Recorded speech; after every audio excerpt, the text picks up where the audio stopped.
حضرت موسیٰ کلیم اللہ علیہ السلام کی قوم نے پانی مانگا تھا. ہم یہ کہتے ہیں کہ ہوگا کیسے، ملے گا کیسے، مثلاً کس طرح کر کے ہوگا، یہ اللہ پہ چھوڑ دیں. مالک پتہ ہی نہیں لگنے دیتا کس طرح حالات بہترین فرما دیتا ہے. وہ کیسے کرے گا ہمیں خبر نہیں ہوتی. اور آپ نے زندگی میں، میں نے زندگی میں یہ تجربہ کیا ہوگا کہ نہیں پتہ چلتا حالات کیسے ٹھیک ہو جاتے ہیں. حضرت موسیٰ علیہ السلام کی قوم نے آ کے پانی مانگا تھا کہ پانی دیجیے. پانی چشموں سے ملتا ہے، پہاڑوں سے نہیں ملتا. آپ قرآن پاک کا پہلا سپارہ پڑھ کے دیکھیں. رب کریم نے فرمایا موسیٰ فانفجرت من حسنۃ عشرۃ عینا فقلنا اضرب بعصاک الحجر. آپ نہ پتھر پر اپنا عصا مارے. فانفجرت من حسنۃ عشرۃ عینا، فرمایا جب انہوں نے مارا پتھر پر، حالانکہ پتھر سے تھوڑی پانی نکلتا ہے، پانی تو چشموں سے نکلتا ہے، لیکن جب پتھر پر عصا مارا تو اللہ نے پتھر میں سے 12 چشمے جاری کر دیے.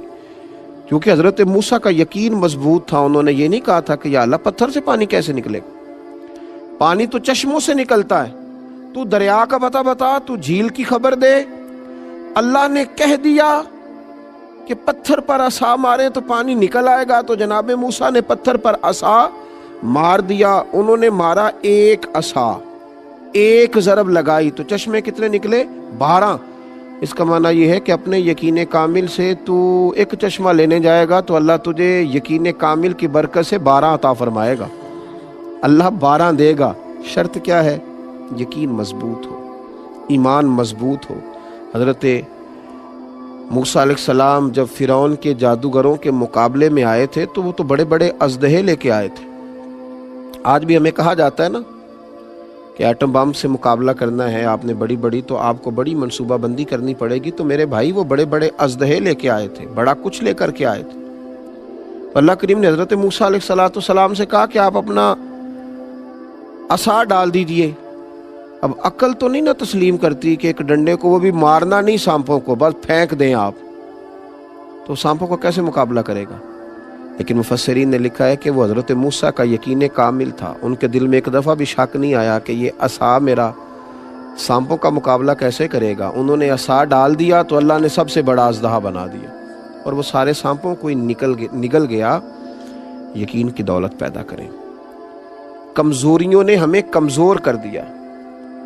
نبی پاک صلی اللہ علیہ وسلم نے فرمایا، مشکات کی حدیث ہے کہ اللہ سے یوں نہ مانگا کرو کہ یا اللہ تو چاہے تو دے، چاہے تو نہ دے. فرمایا اپنے رب سے مانگو تو پورے یقین سے مانگو، اس طلب سے مانگو کہ اللہ ضرور عطا کرے گا، اور وہ عطا کرنے والا، اور وہ اپنے بندوں کو عطا فرمایا کرتا.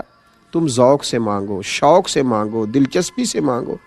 ہم دنیا داروں کو مناتے ہیں تو دلچسپی سے مناتے ہیں. کسی شخص سے قرض لینا ہو تو لوگ اس کو بلاتے ہیں، ایک کونے میں لے جاتے ہیں، بڑی مجبوری سناتے ہیں، رو بھی پڑتے ہیں کئی دفعے، اور پھر قسمیں اٹھاتے ہیں، وقت پر پیسے لوٹانے کا پورا وعدہ بھی کرتے ہیں، اور پھر اس کو احساس دلانے کی کوشش کرتے ہیں کہ یار بالکل ہی میں تجھے وقت پہ دے دوں گا. جب ہم بندوں سے طلب کرتے ہیں تو ہمارا انداز بڑا زبردست ہوتا ہے، اور اللہ سے مانگتے ہیں تو یقین ہی نہیں ہے. لفظ کچھ ادا ہو رہے ہیں، زبان سے کچھ نکل رہا ہے، ذہن کہیں اور گھوم رہا ہے. نبی کریم علیہ السلام فرماتے ہیں کہ حضرت موسیٰ علیہ السلام نے اللہ کے حضور عرض کیا تھا کہ مالک میری قوم یہ کہتی ہے کہ تو ان کی دعائیں قبول نہیں فرماتا. اللہ کریم نے فرمایا موسیٰ ان کے لفظ میرے ساتھ ہوتے ہیں، دل میرے ساتھ نہیں ہوتے. کیا کہہ رہے ہوتے ہیں اور مانگ کیا رہے ہوتے ہیں؟ بے توجہی سے دعا مانگنا، یقین کی کمزوری سے دعا مانگنا. اپنے اندر یہ دولت پیدا کریں، ایک تجسس، ایک شوق. تو یہ شوق پیدا کریں، تجسس پیدا کریں، یقین کامل کے ساتھ اللہ کے حضور دعائیں کرنے کی کوشش کریں. اور یہ یقین جب مضبوط ہوتا ہے پھر انسان کو لطف آتا ہے اپنے رب کو منانے کا، اس کے حضور حاضر ہونے کا. پھر وہ بہت ساری بے یقینیوں سے، بہت ساری تڑپ سے وہ بچتا ہے. نبی کریم صلی اللہ تعالیٰ علیہ وآلہ وسلم نے صحابہ کرام علیہم رضوان کے سامنے جب کسی گفتگو کا آغاز فرمایا تو حضرت انس بن مالک رضی اللہ تعالیٰ عنہ فرماتے ہیں اگر حضور قیامت کا ذکر کرتے تھے تو ہمیں یوں لگتا تھا کہ مسجد سے اٹھ کر کے جائیں گے اور قیامت آ جائے گی. اور جب نبی پاک صلی اللہ تعالیٰ علیہ وسلم ہمارے سامنے جنت کا ذکر فرماتے تھے تو ہمیں محسوس ہوتا تھا کہ جنت ہم آنکھوں سے دیکھ رہے ہیں، اور جب نبی کریم صلی اللہ تعالیٰ علیہ وسلم اللہ کے کسی عذاب کا ذکر کرتے تھے تو ہمارے دل دھڑکنے لگتے تھے، ہمیں محسوس ہوتا تھا کہ ایسا ہو جائے گا۔ یقین کامل کے ساتھ جب چیزیں سنی جاتی ہیں، اور یقین کے لیے یہاں تھوڑی سی محنت کرنی پڑتی ہے، دل کو ذرا ٹھہرانا پڑتا ہے، کچھ ماحول ایسا پیدا کرنا پڑتا ہے۔ حضرت ام سلمہ رضی اللہ تعالی عنہا جو بعد میں ام المومنین بنی، مسند امام احمد میں حدیث ہے، فرماتی ہیں کہ نبی پاک علیہ الصلوۃ والسلام کے صحابی ابو سلمہ جو میرے شوہر تھے تو بڑے شفیق تھے، بڑے مہربان تھے، بڑا پیار کرنے والے تھے، اور مدینے میں میرے شوہر کی لوگ مثالیں دیا کرتے تھے۔ ام سلمہ کا شوہر ابو سلمہ بڑا ہی رفیق ہے، بڑی محبت کرنے والا ہے۔ فرماتی ہیں وہ مسجد نبوی شریف سے جو بھی سن کے آتے مجھے گھر آ کے سنایا کرتے۔ ایک دن وہ مسجد سے حدیث سن کے آئے تو بڑے خوش تھے، اور آ کر کے مجھے کہنے لگے کہ ام سلمہ آج میں ایسی بات سن کے آیا ہوں کہ تم بھی اس پہ عمل کرو گی تو اللہ تمہیں بڑا ہی اجر عطا کرے گا۔ میں نے کہا سنائیے، تو کہنے لگے آج قریب محبوب علیہ السلام نے کہا ہے کہ جس پر کوئی مشکل آئے اسے کہنا چاہیے انا للہ و انا الیہ راجعون، تو اللہ تعالیٰ نے جو چیز اس سے لی ہوگی اللہ اس سے بہتر اسے عطا کر دے گا، اللہ کسی نہ کسی انداز میں اسے اس کا نعم البدل دے دے گا، تو یہ پڑھنا چاہیے۔ جناب ام سلمہ کہتی ہیں میں نے وظیفہ بنا لیا، لیکن یقین کامل کے ساتھ بنایا، میرا ضمیر اس بات پر مطمئن ہو گیا کہ واقعی اللہ نے جو لیا ہوگا اللہ اس سے بڑھ کر مجھے عطا کرے گا۔ آپ فرماتی ہیں وہ شوق، وہ ذوق، اس دلچسپی سے میں پڑھتی، اور میں نے اس کا ایک بار نہیں 20 بار تجربہ کیا کہ میں جب بھی اس کو پڑھتی تو میرا جتنا نقصان ہوا ہوتا اس سے بہتر چیز اللہ مجھے عطا کر دیتا۔ فرماتی ہیں مجھ پر ایک ایسی مصیبت آئی جو میں کبھی سوچ نہ سکتی تھی، میرے شوہر جناب ابو سلمہ انتقال کر گئے، اور ایسا شخص چلا گیا، ایسا شخص اٹھ گیا جس کی لوگ مثالیں دیتے تھے۔ حضرت ام سلمہ رضی اللہ تعالیٰ عنہ فرماتی ہیں میں بڑی پریشان ہوئی، وہ وظیفہ میں نے پڑھ لیا جو حضور نے کہا تھا انا للہ و انا الیہ راجعون، پر میں سوچتی تھی اب میں بوڑھی بھی ہوں، حسن بھی وہ نہیں رہا، اور ابو سلمہ سے اچھا شوہر مجھے کیسے ملے گا؟ پر محبوب کے اس فرمان پر بھی یقین کامل تھا کہ اللہ بہترین نعم البدل عطا کرے گا۔ جناب ام سلمہ رضی اللہ تعالیٰ عنہ کہتی ہیں میں اپنے بچوں کے درمیان پریشان بیٹھتی تھی، میری عدت گزری۔ مسلمانوں جب یقین کامل ہوتا ہے تو پھر جناب ام سلمہ کہتی ہیں اللہ تمہیں ایسا نوازتا ہے تم نے کبھی سوچا بھی نہیں ہوتا۔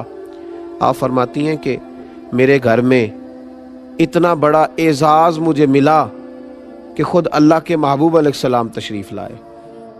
میں سوچتی تھی ابو سلمہ سے اچھا شوہر کیسے ملے گا، تو نبی پاک علیہ السلام نے مجھے آ کر کے کہا کہ ام سلمہ میں تیرے ساتھ نکاح کرنا چاہتا ہوں۔ کہتی میں اس قدر خوش ہوئی کہ میرے آنسو بہہ گئے۔